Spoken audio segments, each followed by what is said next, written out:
मैं घर में अकेली थी। पति बाहर जॉब करते थे। मेरे ससुर अभी जवान थे। एक दिन मैं अपने कमरे में कपड़े चेंज कर रही थी, तभी ससुर मेरे कमरे में आ गए और मुझे आकर पकड़ लिया।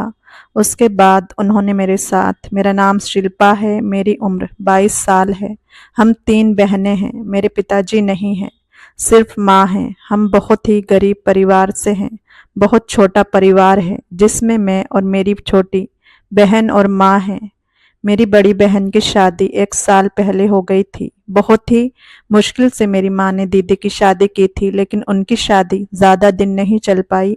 अभी कुछ दिन पहले ही वह अपने पति से झगड़ा करके यहाँ पर आ गई। मुझसे दीदी ने कहा कि उनके पति ने उनको मारते पीटते हैं और ड्रिंक भी करते हैं। अब मुझसे और बर्दाश्त नहीं होता। अब मैं उनके साथ में नहीं रह पाऊंगी।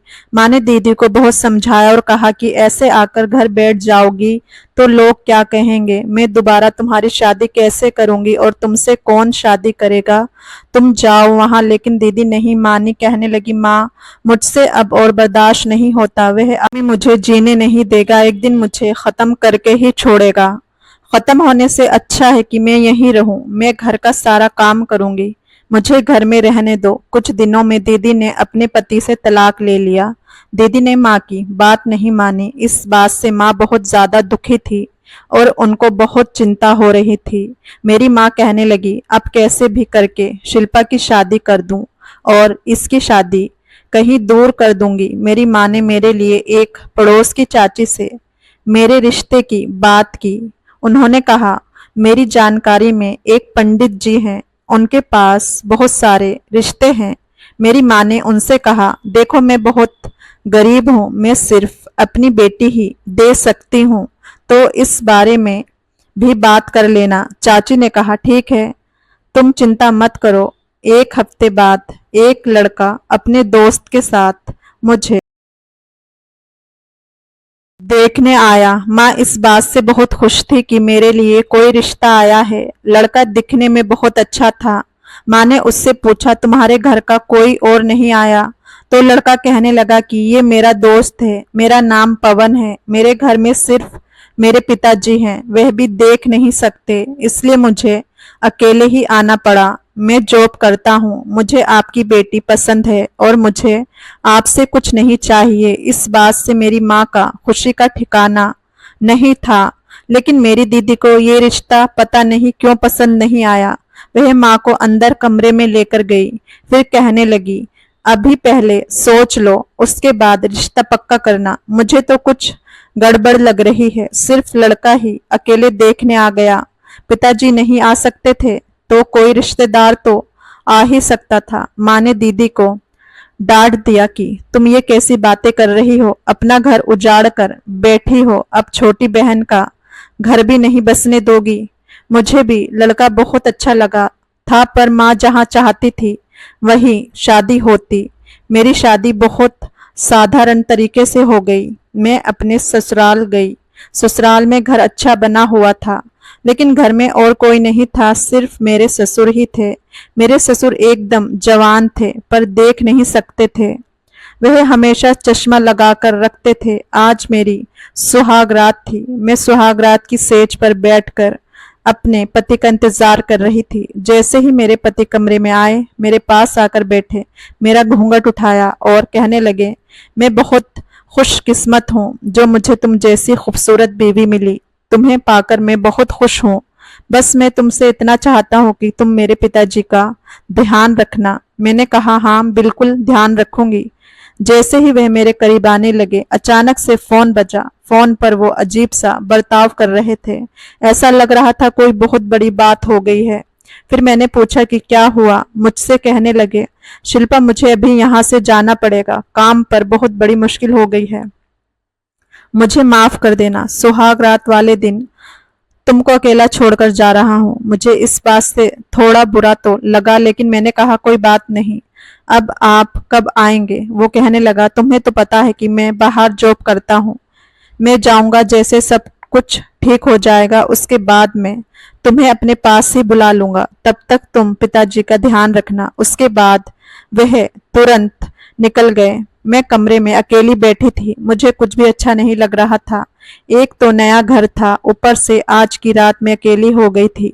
पति भी छोड़कर चला गया था। अब मैं क्या करती? मुझे नींद भी नहीं आ रही थी। फिर अचानक से मुझे कुछ आवाज सुनाई दी। मैं फौरन खड़ी हो गई और कमरे से बाहर निकलकर देखा तो मेरे ससुर खड़े थे। उनको देखकर मैं डर गई। मैंने कहा, क्या बात है पापा, आपको कुछ चाहिए क्या? वह कहने लगे, नहीं, कमरे में मेरा मन नहीं लग रहा था, इसलिए मैं इधर आ गया हूँ। रात भी बहुत हो गई है, अब लगता है कि मुझे कमरे में ही जाना चाहिए। क्या तुम मुझे कमरे में छोड़ दोगी? मैंने कहा, हाँ, छोड़ दूंगी। मैंने उनको हाथ पकड़ लिया और कमरे में ले जाने लगी। तब तक उन्होंने मेरी कमर पर हाथ रख दिया। मुझे बहुत अजीब लगा। मैंने उनको कमरे में ले जाकर बिस्तर पर बिठा दिया। उसके बाद वह कहने लगी, तुम भी यहीं पर बैठो ना। मैं भी उनके साथ बैठ गई। उन्होंने मेरा हाथ पकड़ लिया और कहने लगे, तुम बहुत खूबसूरत हो। मैंने कहा, पर आप तो देख नहीं सकते। वे कहने लगे, पर महसूस तो कर सकता हूं ना। छू कर मैं जान गया कि तुम बहुत खूबसूरत हो। तुम्हारे हाथ कितने कोमल हैं। फिर वह मेरा चेहरा छूने लगे। मैंने कहा, आप ये क्या कर रहे हैं?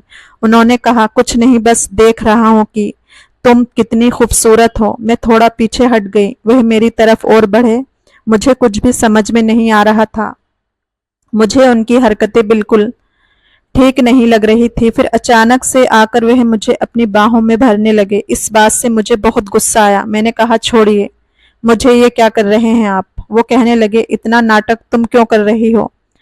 आज तुम्हारी सुहागरात है और सुहागरात पर तुम्हारा पति तुमको छोड़कर चला गया। तुम बहुत अकेला महसूस कर रही होगी। मैं तुम्हारा अकेलापन दूर कर सकता हूँ। और वैसे भी तुम्हारा पति तो बाहर जॉब करता है। तुम मेरे साथ में ही रहो, मैं तुम्हें खुश रखूंगा। ये मत समझो कि मेरी उम्र ज्यादा है, अभी भी मैं बहुत जवान हूँ। मैं तुम्हें बहुत खुश रखूंगा। इतना कहकर वे मेरे एकदम से करीब आ गए। उन्होंने मुझे पकड़ लिया। मैंने कहा, छोड़िए मुझे, आप ये कैसी बातें कर रहे हैं? इतनी घटिया सोच आपकी कैसे हो सकती है? मैं आपकी बहू हूँ, आपकी बेटी जैसी हूँ। वह कहने लगे, मैं बस तुमसे प्यार करना चाहता हूँ। तुम मुझे बहुत अच्छी लगती हो। तुम्हें लगता है कि मैं अंधा हूँ। उसके बाद उन्होंने जो किया उससे तो मेरे होश उड़ गए। उन्होंने अपना चश्मा उतारा। उनकी आंखें तो ठीक लग रही थी। वह मुझे देख रहे थे।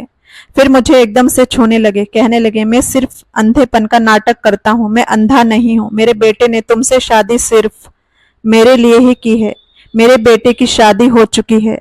उसकी बीवी शहर में रहती है। उसके साथ इस उम्र में भला मुझे कोई अपनी जवान लड़की क्यों देता?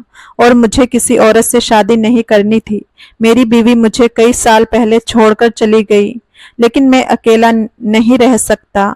मुझे अकेलापन बहुत सताता है और मुझे कोई जवान लड़की चाहिए थी। इसलिए मैंने अपने बेटे से कहा कि तुम किसी गरीब घर की लड़की से शादी करो और फिर उसको यहाँ मेरे पास छोड़कर चले जाओ, नहीं तो मैं तुम्हें एक फूटी कौड़ी नहीं दूंगा। इसलिए मेरे बेटे ने तुमसे शादी की है और आज सुहाग रात वाली रात को तुमको छोड़कर वह चला गया है मेरे लिए, ताकि मैं तुम्हारे साथ वो सब कर सकूं। और तुमको मैं अपने कमरे में इसलिए लेकर आया हूं। मैंने कहा, आप दोनों ने मिलकर मेरे साथ में इतना बड़ा धोखा किया है। मैं अभी जा रही हूँ यहाँ से।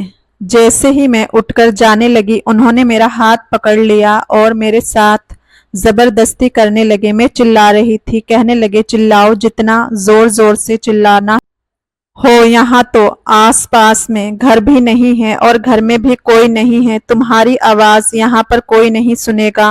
वह मुझे छोड़ ही नहीं रहा था। तब तक मैंने देखा कि वहीं बगल में एक परफ्यूम की बोतल रखी हुई थी। वह बोतल से मैंने अपने ससुर की आंखों में स्प्रे कर दिया और वह अपनी आंखें पकड़कर बैठ गया और मैं उस कमरे से बाहर निकलकर कमरे का दरवाजा लॉक कर दिया। उसके बाद सीधा मैं भागकर अपने घर आ गई और सारी बातें अपनी माँ को बताई। मेरी माँ मेरे साथ पुलिस स्टेशन गई। हम दोनों ने मिलकर पुलिस को सारी बात बताई। पुलिस अगले दिन मेरे ससुराल गई। मेरे ससुर को और मेरे पति दोनों को गिरफ्तार कर लिया। शादी एक बहुत बड़ा फैसला है। ऐसे बिना सोचे समझे, बिना पता किए किसी को भी अपनी बेटी की शादी नहीं करनी चाहिए। दोस्तों, कहानी पसंद आई हो तो लाइक, शेयर और चैनल को सब्सक्राइब जरूर करें। फिर मिलेंगे एक नई और दिलचस्प कहानी में। धन्यवाद।